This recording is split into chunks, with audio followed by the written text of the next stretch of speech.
democracynow.org. Breaking with Convention, War, Peace, and the Presidency. We are broadcasting from St. Paul Neighborhood Network. This is the Republican National Convention's first day.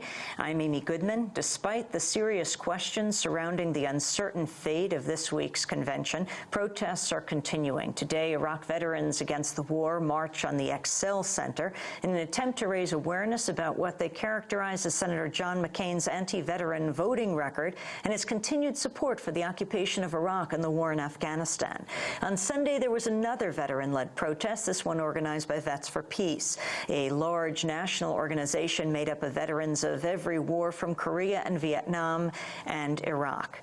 Vets for Peace held its national convention here in the Twin Cities over the weekend, drawing hundreds of veterans, and many of its members are staying on to participate in anti-RNC demonstrations. Among the members of Vets for Peace, there's a sizable contingent of Vietnam War vets. So too is the man they're demonstrating against, the presumptive presidential nominee John McCain. Democracy Now! Correspondent Jeremy Scahill filed this report from the streets of the Twin Cities.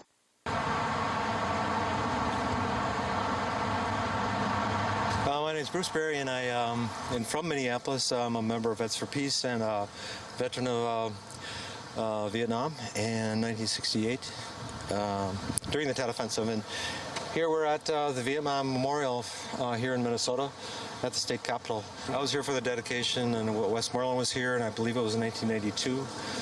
And there's somewhere in the range of 1,200 that were killed in Vietnam from Minnesota. I come here 2-3 times a year to just pay homage to and respect for those that were killed, and could have been me.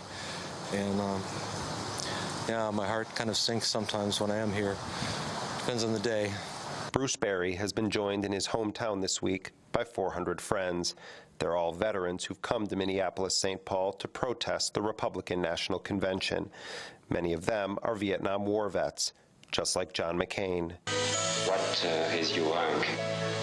Lieutenant Commander in the Navy. And your official number? 624787. John McCain, the American president Americans have been waiting for. I'm John McCain, and I approve this message. McCain has put his record as a fighter bomber in Vietnam front and center in this campaign, particularly his 5 years spent as a prisoner of war in Hanoi. I ejected. On October 26, 1967, John McCain's plane was shot down over Vietnam. McCain was captured and held for 5 years in a POW camp. I was on a flight over the city of Hanoi, and I was bombing. In some ways, this is a story of two kinds of veterans. John McCain, who's running on his record in Vietnam, calling for an escalation of U.S. wars. Those members of Vets for Peace who've gathered here in the Twin Cities are trying to use their experiences in Vietnam to prevent war. Yes, we're not going to get rushed. Just turn around here. My name is Ward Riley. I'm with Vietnam Veterans Against the War, Veterans for Peace, and I'm also associated with the Iraq Veterans Against the War. I'm here to try to save the Constitution. And what exactly was the action today? Well, we just wanted to peaceably assemble and try to draw attention to the fact that we're still occupying two completely innocent nations and that we're living in a police state.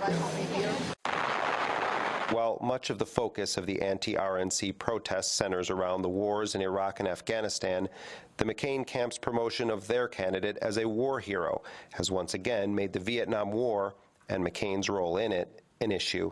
Well, I respect John McCain's having served his country, but by nature, dropping bombs on innocent villages in Vietnam does not make you a war hero. I appreciate that he was a prisoner of war, and I respect him for that, and he has post-traumatic stress, and I don't think a man with post-traumatic stress is a good man to have his finger on the red button.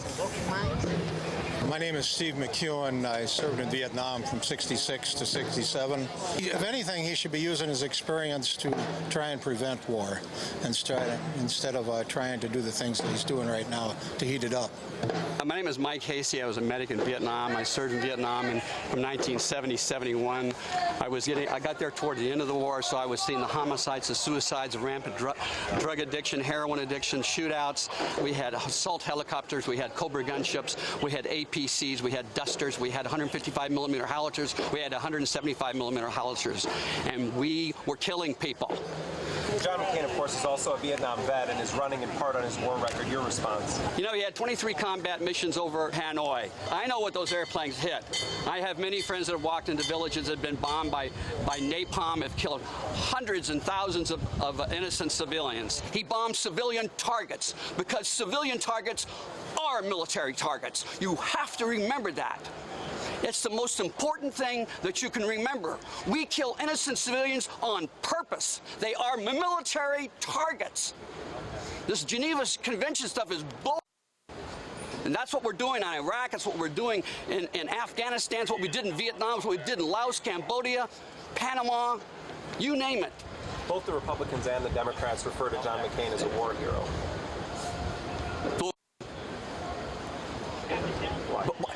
I got a Bronze Star in Vietnam. Am I a hero? No. I made a difference in Vietnam, and I'm proud to a large degree. I'm proud of my service because I think I made the difference between helping a lot of people in Vietnam with their injuries. Because, like I say, I saw injuries. I saw dead American soldiers taken off of helicopters. And you know, gentlemen, there is nothing worse than to see an American soldier take his last breath. And there's nothing worse than seeing a dead Vietnamese civilian that was killed irresponsibly by an American GI. I get so tired of this hero stuff. I was not a hero in Vietnam. End of story. Bronze Star or not, combat medical badge or not. I did my duty in Vietnam, but John McCain riding on a hero status? Give me a break. You know, I get so tired of John McCain thinking he's the only one that was damaged in Vietnam and with his post-traumatic stress disorder. It's funny that when he came back as a POW, they never interview the enlisted men that were in those camps. And I know some of those people that were in those camps. My name is Hal Muscat. I'm with Veterans for Peace, San Francisco Bay Area. I was in the U.S. Army from 1965 to 1970. Keep that faith. Keep your courage. Stick together. Stay strong. Do not yield. Stand up. We're Americans and we'll never surrender. I don't trust him. I don't like him. I don't think he speaks for veterans. I think he speaks for a very small, too vocal minority of right-wing veterans that would just as soon McCain said, Vietnam wasn't fought right. We're going back. Vietnam War vet Ward Riley has a message for today's generation of veterans.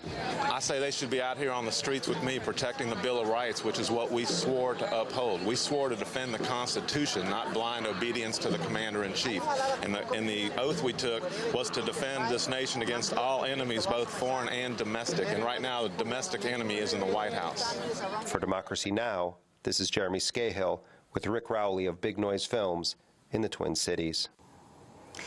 And that does it for this broadcast. If you'd like to get a copy of today's show, you can go to our website at democracynow.org. We've expanded to 2 hours for this 2 weeks of the Republican and Democratic conventions. If your show, your station is not running the broadcast in its full 2 hours, you can go to our website and see it or hear it or read the transcript as well at democracynow.org. Democracy Now! Is produced by Mike Burke, Sharifa Belkadous, Hani Massoud, Nicole Salazar, Anjali Kamet, Mike Burke. Special thanks to Dennis Moynihan and the whole Free Speech TV crew, also to Aaron Mate and Miguel Noguera and Steve Martinez and Silky Shah. Again, our website is democracynow.org. I'm Amy Goodman. Thanks so much for joining us.